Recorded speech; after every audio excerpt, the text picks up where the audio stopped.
Welcome to the CHCH Newsmakers Podcast. I'm Rick Zamperin. Its aim is to amplify the voices and vision of established and emerging Indigenous storytellers. Seeing Red is an Indigenous-owned media company based on the Six Nations of the Grand River, and its founder, Bryan Porter, joins us today on Newsmakers. Bryan, thanks for joining us today on the podcast. Thank you so much for having me. I was really intrigued meeting a longtime colleague a few months ago about Seeing Red. He told me all about it, and so I thought, I got to get you on the podcast, so I'm glad that you found some time out of your crazy busy schedule to join us today. Let's talk about Seeing Red. What is it? What do you do? Sure. So Seeing Red is a media company, and our goal is to both improve the visibility and the accuracy of Indigenous storytellers in all forms of arts and all forms of media. Now, the word accuracy is, I'm going to dig into this because there are some inaccuracies out there. Let's get into that. Why do you feel that that is an integral part of what you're doing? It's very important that we find homes for these wonderfully talented people in appropriate settings. I think till now, a large part of the way Indigenous people have been presented have been in very specific lights, whether that's in a little bit more of a, here's what happened in history, let's feel bad for it, or here's something that tragic that happened on territory. And that's really the kind of stories that make it out to the mainstream Canadian people. And for us, it's important that we show the success of the side of all these things. And I'm sure there's this in every community, but if you can shine the spotlight on the positive things, you therefore start to have a more positive outlook by people looking from the outside in. So it's important for us. So what kind of feedback have you received since launching Seeing Red and telling these success stories? It's been fantastic, actually. I think a lot of people are quite enthusiastic to hear this angle, which is one we choose to take. It's not anything we say anyone shouldn't do or that they're wrong for choosing to talk about what's happened in the past. That is absolutely correct. However, we choose to not present ourselves in any other light but here's all the positive stuff that comes out of the reservation. Here's all the great talent, all the great stories, and all the great storytellers that you maybe don't know yet, and let us show you them. And it's important for us to not just present that only from the reservation side. We try to connect them with people in the mainstream. Right. So you're tuning in for the guest, but then you're learning something from this Indigenous person that's part of that show. And then eventually that partner will grow into their own star, and then they'll watch for them. So that's the long-term goal, is that we turn these, we bring in people who are just a part of something, and they turn into stars on their own right. Right. What were you doing before this, and what triggered you? What was the thought behind starting this whole thing? Was there a moment? Was there a story? Was there something you saw or read and you thought, wow, we got to change the conversation here? So a couple of things happened that changed what I would say my trajectory. The biggest one for me is COVID. So here's what happened. Everything stopped. The world sort of ground to a halt.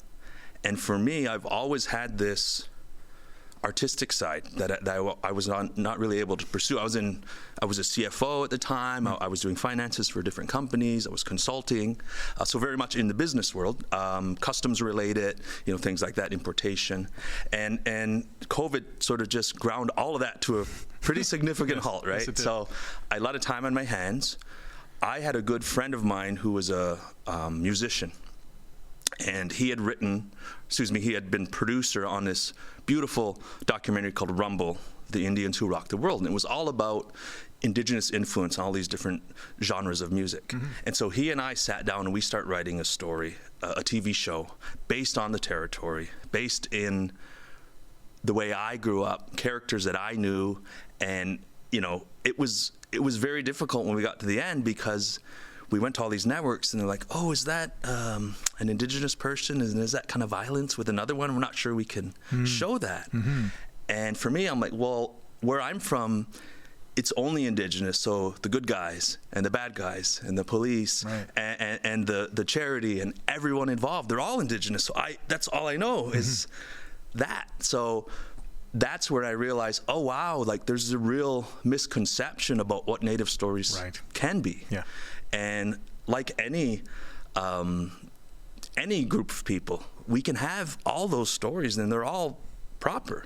It was very eye-opening for me to see that. So that's where we decided, we're really going to start pushing on positive aspects and other vectors that we can look at for Native stories versus just these couple of ones that seem to rise up all the time. What ultimately happened to that production? Did it find a space?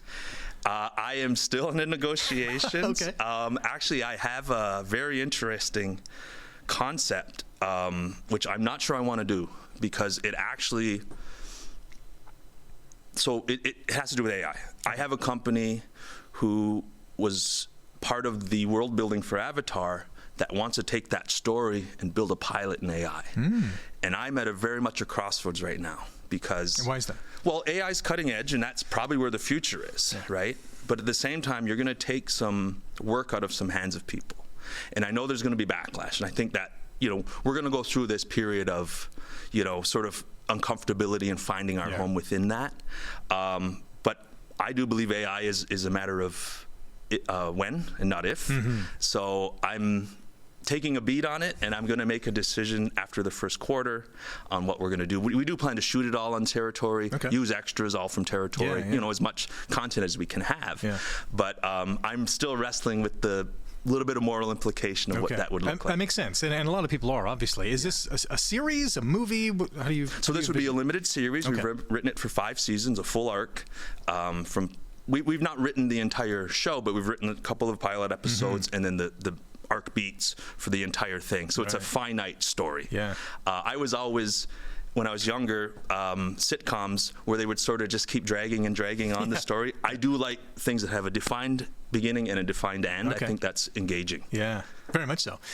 There has to be a number of success stories that you've already told. Is there one or two that you didn't expect to be amazing and they were, or something that came out of left field and you thought, wow, this is a story that we just have to share? I'll start with the very first one. Okay. So what really got us into getting behind and amplifying was a young woman named Autumn Pelche. Okay. And you probably know who she is. She's this water protector for Anishinaabe Nation. And she had received this medal from the Prince of Monaco. This is going back some years. And we were kind of taken back, nobody was talking about it. This was this pretty prestigious thing and fairly unique, and nobody seemed to have any words for it. So we thought, let's get behind this young lady. Let's help her amplify herself. Let's help her have comfort that she can go and do what she needs to do. Right. And that was our first one. And I mean, she's been on a Hershey's bar, textbooks in schools. She has a book deal right now she's working on. All these great things. And I'm hoping her book deal can turn into a movie deal later. She certainly has this incredible trajectory. She was going there anyways. All we did was sort of show the right. Give her the nudge, Exactly. Right. Yeah, wow, that's amazing. There's got to be so many others. Who are some of the Indigenous artists, storytellers, musicians, actors, whatever, they run the gamut, that people should know about? Some of the names that are up and coming that will be in, like Autumn Pelche, the lights, the bright lights. Well, I'll go on a side that a lot of people wouldn't think, which is fashion.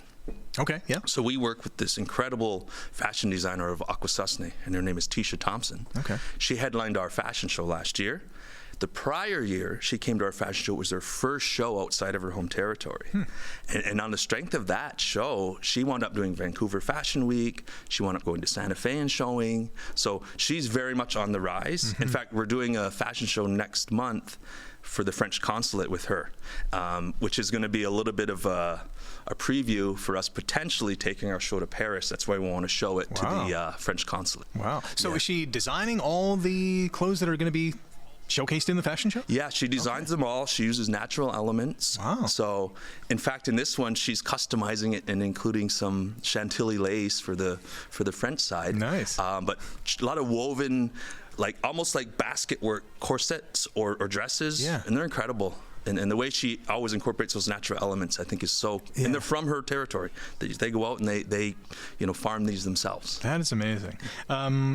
Some Indigenous artists are also up for Juno Awards. It's great to see them on an outstanding stage in Hamilton, being honored, congratulated for their hard work. What kind of exposure do you think that'll have for these individuals? I think it's fantastic, and it's really great to see the Junos coming here to Hamilton. We're going to have a lot of Six Nations representation at that show, and I always think about points of inflection. There's going to be some young person in that audience that's maybe thinking about music, and they see somebody who looks just like them on that stage, either performing or receiving an award, and that's going to inspire them to follow that path. So, like, there's so many things we don't see that we're just trying to create the environment for, and I think that's very beautiful, and I'm looking forward to seeing what comes out of this. You know, just like the Jays going to the World Series is going to increase baseball participation, and it's inspirational. Look what basketball did with the Raptors. We're becoming a basketball superpower because of the strength of the Raptors winning. All these kids are now interested in playing basketball. All these kids are interested in playing baseball. Now these kids are interested in music or arts, whatever it is that might inspire them to see, oh wow, I can do that. Who was your inspiration when you were younger? I would say my family. So I come from a very large family. I have 6 uncles, 6 aunts. Far too many cousins. I think if I include their kids, it's like 75 cousins. Wow. So it's quite a large family. And when you're on, at Six Nations at least, I don't know about every territory, but at Six Nations, everyone lives together. So it's all family sections within the reservation, because we're the only ones that can own the land. They tend to just go stay within the family. So, you know, my family was quite musically inclined, even though they weren't, you know, artists. And, you know, my father is actually a Juno award-winning blues musician. Wow. Murray Porter. So he won a Juno a few years back. Nice. So that got the music side of it. What was that party like? I was young. I couldn't tell you. I'm sure it was something special. I was not allowed to participate back then. Now, does he showcase it in the house in a particular place? How does he show it off? Well, I was actually raised by my mother. So I would go over and visit. And so sometimes, though, they would have jam sessions. Oh, wow. And so that was really interesting to sit there and hear them play all these sort of blues classics. So I grew up with a lot of older music, whether it was blues, Motown. You know, that was what really spoke to me. I really enjoyed that sort of thing. Got to ask you about the Resilience Gate at Hamilton's TD Coliseum. Anyone who has visited or even driven by the new facility, the revamped facility in downtown Hamilton, they'll see Resilience Gate. Seeing red's behind that. Absolutely. Tell us about that. Well, I was thinking about this because I wanted to make sure I had this story right. So actually, we can thank Paul Anka. So I wanted to start with that. Paul Anka. Right. So I'll walk you through this whole thing. So I'm a board member at Canada's Walk of Fame. And in 2024, we did an honoring event for Paul Anka at Union Station. And at that event, I met a gentleman named Tom Pastore. Tom is the president of OVG Canada. We hit it off. We became quickly aligned, and we got chatting a little bit. He had mentioned they were part of the Hamilton Arena, and I told him, oh, well, that's great, because I've been very interested to talk to somebody, because, you're on the doorstep of the largest reservation in Canada. I feel like we have to find some kind of connection there. About a month later, I went to the Robbie Robertson tribute concert in LA, and on the way back, I stopped in Las Vegas and met with Tim Lewicki, and we went to see the Eagles at the Sphere. And that's where we really got talking about, here's some options on things we could work together on. We had all kinds of crazy ideas in the beginning, as people tend to do when you're first sort of ideating. But we settled on this gate, and really what that gate is a statement on behalf of the community, just to show our participation in the mainstream, while keeping what makes us unique intact. And that's our message for a lot of people. It's like it goes back to something called the Tura Wampum. It's something we have, our original agreement with the Dutch, which is we stay in our canoe and they stay in their boat, and we don't interfere with each other's internal affairs. Basically, we get to keep our own cultures while moving in this common direction. And that's something we've adapted, and really has been part of our whole mission, is to retain our uniqueness, but bring these stories into the mainstream, and allow people to have a little more understanding of what it means to be Indigenous, or what these stories are. There's one thing to have the idea and to talk about it, to see it come to fruition, to see Resilience Gate on Hamilton's TD Coliseum. What was that moment like when it was unveiled? Just speechless. I was, as someone who grew up pretty poor, as a lot of people did, without water, as a lot of people did. I don't think I ever would have expected such bright and large statement to be said, that, and the permanence of it is still sort of I drive by it every day. Yeah. Just so I make sure it's still up. Dude, have a look. There it is. So that's something that was really, I'm still wrapping my mind around it, to be honest. Yeah, it's such a unique thing. And we looked up, we were inspired by, there's a they call them bands or tribes in the U.S. called the Muckleshoot that have a deal with the Seattle Arena. And then there's another group called the Oneidas in Wisconsin that have a gate at the Packers Stadium. Okay. So this is following in those footsteps. Yeah. And I know how much inspiration that those particular things did for their nations. So I'm hoping we can also do that on the art side of inspiring all these, and not just at Six Nations, any Indigenous territory, inspire them to show, look, we can make it in all forms. We're making it on the entertainment side, but this could be for anyone. Yeah, it might be self-explanatory, but I'll ask it anyways. The name, Resilience Gate, is there a special or specific meaning behind it? Well, there's a particular spelling to it, which is obviously a nod to, in that the form is reservation, so the REZ stands for reservation. Right. So it's basically reservation resilience, I guess, if you were to cram the two words together. But I also think resilience as a word is something that is a universal, everyone can understand resilience. It is done that way because, well, it's how we brand our events, first of all. It's our fashion show is called the Runway of Resilience. Right. We're looking at other sort of music-related things, and we'll have some way of resilience to be in the title of it. So that's sort of our calling card, while not only giving a nod to the reservation. Hamilton's a resilient city. Right. Hamilton's on its way up from, not the greatest times. And I think that it is perfect for the time, and it matters to all people in that area. So it took about 10 seconds. Really? They said, what we're going to name it, and it immediately it's going to be the Resilience Gate. I don't see how it's anything else but that, right? The Seeing Red Gate doesn't have the same. Exactly, yeah. Oh, 100%. And, one of the first things I thought of when I saw the name was Indigenous peoples have been resilient for eons. And this is a nod to everyone along the way and the future of what you guys are doing, not only from a music and art standpoint, but just in society and creating businesses and making your stories heard. Absolutely, yeah. We stand on the shoulders of those who came before us. All we're doing is continuing the work of so many unheralded and excellent people that have worked hard. Yeah.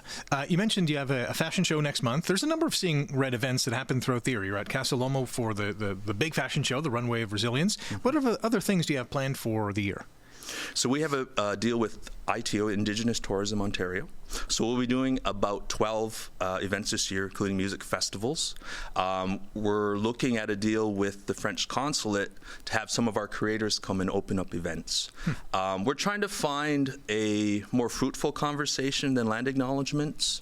I understand that they're done out of respect, and there certainly is a good thought behind it, but perhaps the execution has become a little stale. So we want to kind of find a new conversation. What I like is keeping the Indigenous conversation at the forefront. What I don't like, it has become so mechanical, it has lost all meaning. Yeah, it's time now for the land acknowledgement. Yeah, and you can sort of just boop, boop, boop, and just it just follows a specific format. Yeah. And when you hear something too many times, you're just tuning out, waiting for it to be over. Right. So we're trying to find a series of messages that are basically saying, look, here's a little bit of Indigenous perspective on something, and if you like what you hear, take that home with you. Yeah. So leaving with a little bit of knowledge, a little nugget of knowledge, and that we're going to continue to evolve that so that it doesn't get stale. And that's something even within our culture. Like we say, if things are set too hard, like concrete, they become immovable after time. You have to be able to have a little bit of room within that so that people stay engaged. Yeah. I like that, very much so. Are you having the conversation with governments, with entities to kind of amp it up or give it a refresh or add something new? We're starting within the partnerships that we have. So the arenas, we've had a great conversation about maybe revamping some of the way they present it. Canada's Walk of Fame is I actually gave my version of an opening last year, and it aired on Canada Day, which was really great. I want to continue to do that. We want to make sure the message has been refined before we take it and it becomes this new standard. Yeah, we really want to make sure that we've also had consultation within the community to make sure, like, does this matter? Is this the right thing to be saying? Because if once we start that, it's going to be hard to stop that snowball rolling downhill, right? Yeah. So. Staying with events, and even in particular TD Coliseum, there have been a number of sports teams or sports leagues that have jumped on special Indigenous days or games or logos or jerseys. We have the Toronto Rocket Hamilton's TD Coliseum with a Indigenous Heritage Night jersey and activations. What does that mean to the community? Very much a sense of pride, especially because they go and find local artists to engage with this. We are going to be involved a little more next year with the Rock. We came on late. We actually did the Belleville AHL team, the Senators farm team. We did their whole Indigenous night. So we produced the night internally with one of our artists. We designed the jerseys. We brought in a singer for the national anthem. We brought in a local team from Tyendinaga, the closest reservation, to come on the ice. And the community was so proud to see their youth there, to see their representation on the jersey and in the speakers and on the screen. It means a lot, it means a lot to people. If you go back many years, the sports teams that people are, offended by now, when it first started, that was literally the only place you could see imagery on TV. So people got behind that because it's all they had to get behind. Right. And as things mature and as we find more and more representation, we're able to find a little more representation that looks like it should and that's more accurate. Yeah. So that's kind of what we're seeing is this evolution of what the people on the territory want to see. And now that these games and these nights get very specific, it's very much a point of pride for the community, in our experience. Yeah. Since you launched Seeing Red, how many more Indigenous, we'll just call them artists at this stage, how many more have come out of the woodwork, per se, to say, hey, I'm here, I need a helping hand, I need my voice to be amplified? How many people have come forward? We have a good amount. What we do is we try to keep people that are looking for opportunity and find them and connect them with the right opportunity, because it can be just as damaging to put the wrong person into the wrong job. Right. Because what happens is that company then goes, oh, you know what, we tried it didn't work, we're going to go another angle. You sort of lose that for a while. So it's important to us that that we connect the artist with the right outlet. We're finding a lot of like artists, as in painters, sculptors, designers. We've done model call-outs. We've done acting workshops. We've done producing workshops. We've done AI workshops. Like, we're just trying to present these options to the youth. I'm not sure that there's I think there's a growing understanding that you can find success in these arts. We've always had artistic people, but now we're finding these new avenues for them. We're connected with the Departure Festival, for instance, and we're going to be presenting the Snotty Nose Res Kids at the El Mocambo. Last year we presented Tia Wood. We have another artist that we are really close with, Natasha Fisher, who's on her way up. So we're going to continue to find the right homes for these artists so that they can come out to a wide audience, but the wide audience that's ready to hear them. Right. And that's important. I'm hopeful that many Indigenous peoples and non-Indigenous peoples watch this, consume this conversation, and say, hey, I want to get involved, right? I know someone who could use this kind of helping hand. What's the best way to reach out to you? Well, we have our website, weareseeingred.com. We're on Instagram. We're on all the socials. We work really closely with a charity on Six Nations called the Dreamcatcher Foundation, dcfund.ca, and they are very much a youth-oriented organization. So they work very well together with us because, a lot of our people are young. Not to say that it's exclusively for young people, of course, but definitely find us on our website, reach out to us on socials. We're out and about. We're at all the CWAF events, Canada's Walk of Fame. We're at every Hamilton event here at the stadium, or the Coliseum, excuse me. And we're always looking for good partners. We're open to partnerships. we think it's important to have open conversation, mutual respect, and find what each side is looking to get out of it, and try to find the best path forward for both of us. Where do you see Seeing Red and the Indigenous community that you support in the next 10, 20, 30 years? Well, I'm hoping we can educate the Canadian, the non-Indigenous Canadian, on what it truly means to be Indigenous. And it's not a single outcome, and it's not a soundbite, unfortunately. There are many conversations that need to be had.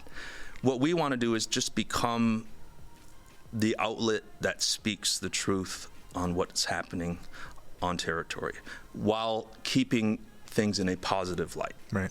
Certainly truth can get pretty dirty sometimes. It can be not the TV equivalent of something you want to put out. We choose to focus on that positive aspects, and we'd like to see that inspire the youth of the territories to aim higher and know that there are people out there that want you to succeed, that are not only in your community. There's a lot of people that are very much sympathetic to what Indigenous people are doing, and we'd like to just bring them all together and just thank them for their support and say, we can move forward in a good way. I really enjoyed this conversation. I wish you nothing but the best. Please keep us posted on any major events that are happening. We'll certainly invite you back on the podcast. Amazing. Thank you so much. Bryan, thanks for joining us today. I appreciate it. All right, and that is a wrap for the Newsmakers podcast. A big thank you to the all-star cast behind the scenes. If you liked today's episode, click the thumbs up, hit subscribe, leave a comment. You can catch the Newsmakers podcast on chch.com/podcasts and wherever you get your favorite podcasts.